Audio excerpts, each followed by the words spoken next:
ütleb Taavet, et ma tegin just ketat, et sa pead seda proovima, et sul on vaja seda, on ju. Ja siis mulle tundus, et see on nagu viimane asi, mida mul praegu vaja on, sest mul oli isegi hea olla, ma pidin on ju mängima hakkama ja ta oli täiesti kõver omadega. Et mida, ja ma ei olegi ketamiini proovinud. Et mis see ketamiin teeb inimesega? Mina alustasin mikrodoosides,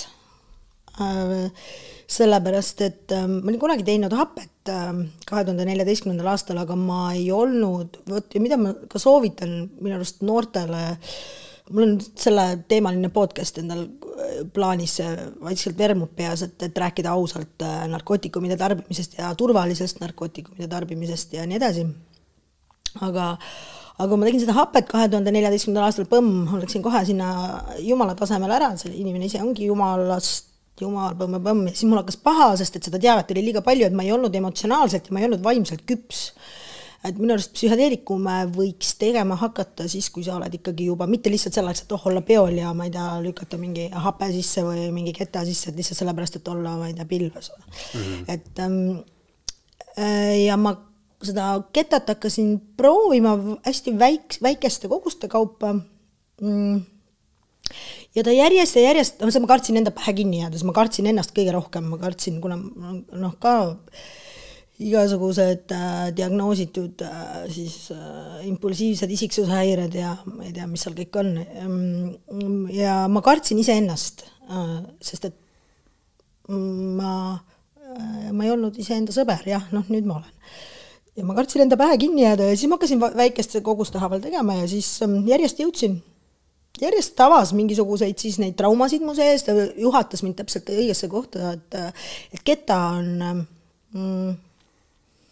keta hästi isepäine, nagu ma isegi, või kui ma ei tea, kuidas keegi seda teeb, aga ta viib sind täpselt sellesse kohta, kuhu vaja, ja kui sa teda niisama teed, mitte tahtes kuhugi jõuda, siis ta ei tee mitte midagi ei pruugi teha, et igal ühel ei individuaalselt, et nüüd ma teen ainult väga sihtotstarbeliselt, et kui ma tean, et ma tahan kuhugi jõuda, sellega kuskil midagi veel avada enda sees, et ma teen seda ainult siis, nii et ma ketaga ravisin ennast terveks. Et ma tean, et Eestis on olemas nüüd ka ketaravi, vist Confido teeb ja Tartu Ülikooli kliinikum teeb, et see on väga hea, et ehkki keta vist psühhedeelikumide hulka ei kuulu, ma ei tea, ma ei ole spetsialist sellel alal, ma ei ole ka uurinud ja lugenud, et ma lihtsalt tean, mida ta mulle on teinud.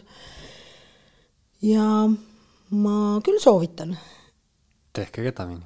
Tehke ketat muidugi, sest et ma ei tea midagi. Igal juhul enne mikrodoos psühhedeelikume kui antidepressandid. Võiks aanaksid või alkohol.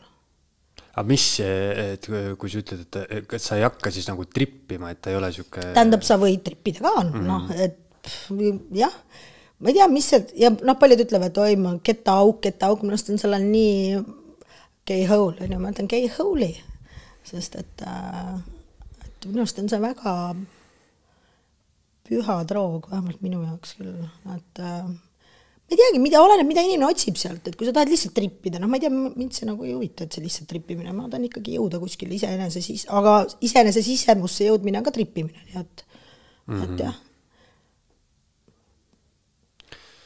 Jah, eks siis võtan su soovitust kuulda, küll ma siis kunagi teen. Aga sina siis seda näiteks ei ole tulnud, et sa oled kõver? Või nagu, et mis ta nagu füüsiliselt sinuga teeb? Ei, kas sa võid ringi käia, istud sa kuskil? Või? Jaa, see oleneb inimestest kõik, et mõned on võib-olla kõverad ka, aga see ongi see, et mida sa sellega siis teha tahad, et kui sa tahad lihtsalt ollagi kõver ja lihtsalt peol sassis olla, siis ole kõver ja et aga mul on teistmoodi, ma lihtsalt tean, et speediga samamoodi, et mina teen speedi, mitte speedi tee mind, et ma tean, mul on olnud selle siis kogu selle narksi tegemise teekonnal pikkuse vältel olen näinud igasuguseid oma sõpru nagu täiesti sinna sisse ära kadumas, et minuga seda juhtunud ei ole, et ma tean, mida ma teen. Aga kui tihti sa teed seda iga päev? Miks peaks iga päev narksi tegema, et see on siis vajaduspõhiselt. vahel teen 5 päeva järjest, siis ei tee 6 aega, vahel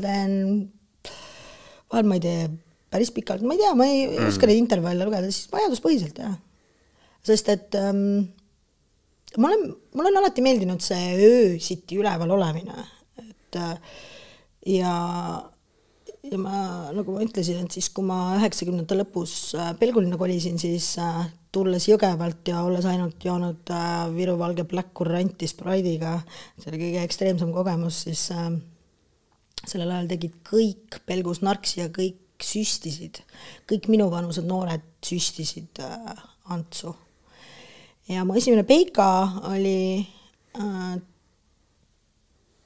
kes ka siis süstis süstis spiidi ja siis ma proovisin väikse koguse, väikse triibu ja siis mulle ei hakkas see meeldima, sellepärast, et ja küll selle praeguse definitsiooni järgi ADHD on ju, mida siis